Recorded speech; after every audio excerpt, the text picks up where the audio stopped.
Hello everyone and welcome back to another Minecraft update video. I'm calling this a 1.14 preview because we're in Bedrock edition once again and we're seeing some of the features that will come to the Java edition real soon. I'm a little bit concerned about this panda's head. I mean, it just looked back into its own body, right?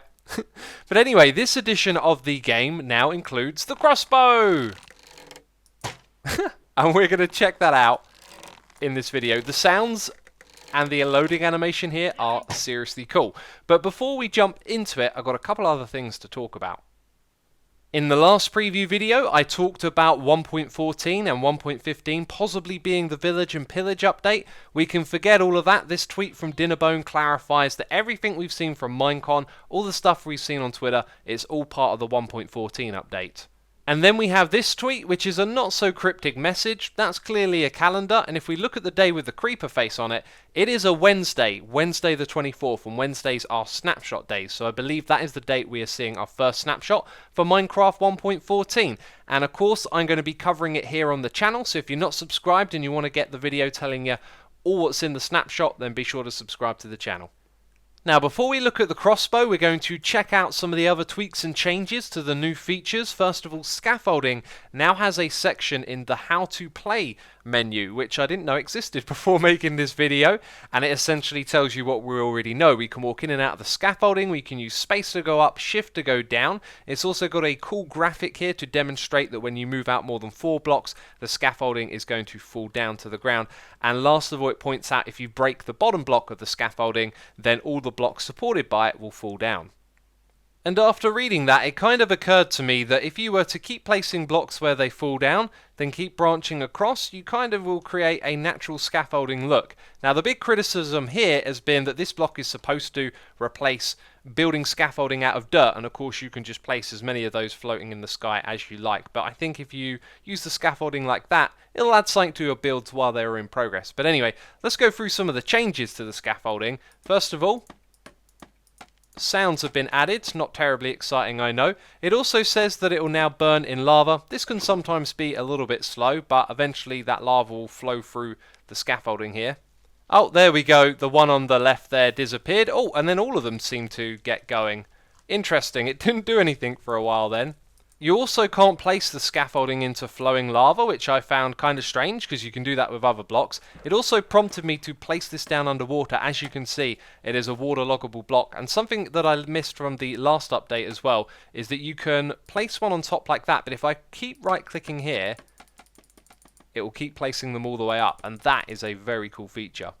And last of all, there is a change with being on the scaffolding. You can hold down shift to go down through scaffolding, but if there's no other scaffolding block below, you will just shift on the edge like this and you won't fall through it. Some changes to pandas. They now have more ambient sounds, and so do the babies as well. They can now be fed by hand, so I can right click at them and you can see that when we do this, they will actually sit here and snack on the bamboo. We can also throw this stuff at them and they will pick it up and hold it in their inventories as well. Here's a couple of things with the bamboo that I missed from my last video. You can put it inside of a flower pot. You can also use it as fuel, however it's pretty weak. It will take 4 bamboo to smelt a single item, which is pretty naff, right? An angry panda will now do more damage to the player. Here I am with a full health bar but no armor. I'm going to hit this panda. It's going to hit me back for 3 hearts, which is double what it was before. Oh, and this isn't new, but pandas can eat cake. So, my friends, the Crossbow. Let's find out what this weapon is all about. I got a feeling it's going to be a very popular weapon, that's for sure. It looks like it might be overpowered as well. Let's dive into the details here. So, first of all, I've messed around and checked out that you can use this with both potion arrows and regular arrows as well. There are also 3 different enchantments for this. We have Quick Charge, which goes up to level 3. We have Piercing, which goes up to level 4. And we have Multishot that is only available on the first level.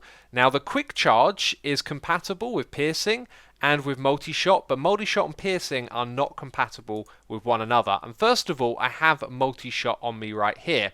Now, when I fire with Multishot, one arrow will get split up into 3 different arrows, and you can see the potion effects on this. So we have 54 arrows in our inventory at the moment. When I walk over and pick these up, you can see it goes up to 55. So it remembers that even though we fired 3, it all came from 1 arrow. That I find kind of cool and interesting. Now, the second enchantment we're going to check out is this one right here, the Quick Charge. It comes in 3 different levels, and you can probably tell exactly what this is going to do. But let's do the side-by-side comparison. So, like, here's the first one, bam. Then we're going to do it with Quick Charge 1, and then Quick Charge 2. Cow, don't walk any closer to me. And there's Quick Charge 3, which is very, very quick at loading. And remember, that's compatible with multi-shot, so you could fire 3 arrows really quickly with this thing. Disappointed that I'm not going to be able to give you some specific numbers on how much damage this does. Turns out that Bedrock's support for commands is pretty limited. I can't spawn a cow that has a specific amount of health, and I can't create a scoreboard to track their health either and display it, so I won't know exactly how much these shots are doing. But I have observed something rather interesting. If I shoot this cow with multi-shot from relatively close distance, it is possible to one-hit it. Now see how one of the arrows hit it and 2 of them went through? When I do one-hit it, the same thing happens, yet the cow gets killed in 1 shot. Just like that. So I'm not really sure what that's going to tell us. Are these actually hitting it more than once? Does the damage get tripled? I just don't know. But I've also been shooting it with a regular crossbow, and it is not possible to one-hit kill it this way. So I believe that means the multi-shot increases the amount of damage done. Well, it looks like shooting myself to find out how much damage it does isn't really going to be possible. This is so difficult to land underneath the arrow. In trying to figure out what piercing is doing, assuming that it's doing more damage, I'm getting very inconsistent results. So that should now be a one-hit kill for this cow when I walk up to it and slap it. And sometimes that same shot will actually kill it. But what's been really strange is that piercing 2 and piercing 3 are also doing similar amounts of damage to the cow. I hit it once with the piercing and then I slap it and it dies. So that would suggest that they're all doing the same amount of damage, and maybe it relates to armor value or something like that. But without the help of scoreboards, I just don't know what exactly is going on here. One thing I can tell you is that Infinity isn't compatible with the crossbow, but Unbreaking and Mending are, and they're also compatible with all these new enchantments as well. You know what? This edition of the game is just impossible. I was going to shoot an arrow off into the distance on a flat surface and see how many blocks it went, but there's no F3 screen. There's no way to track the distance that I can think of. I gotta say, this is a big sell for Java Edition.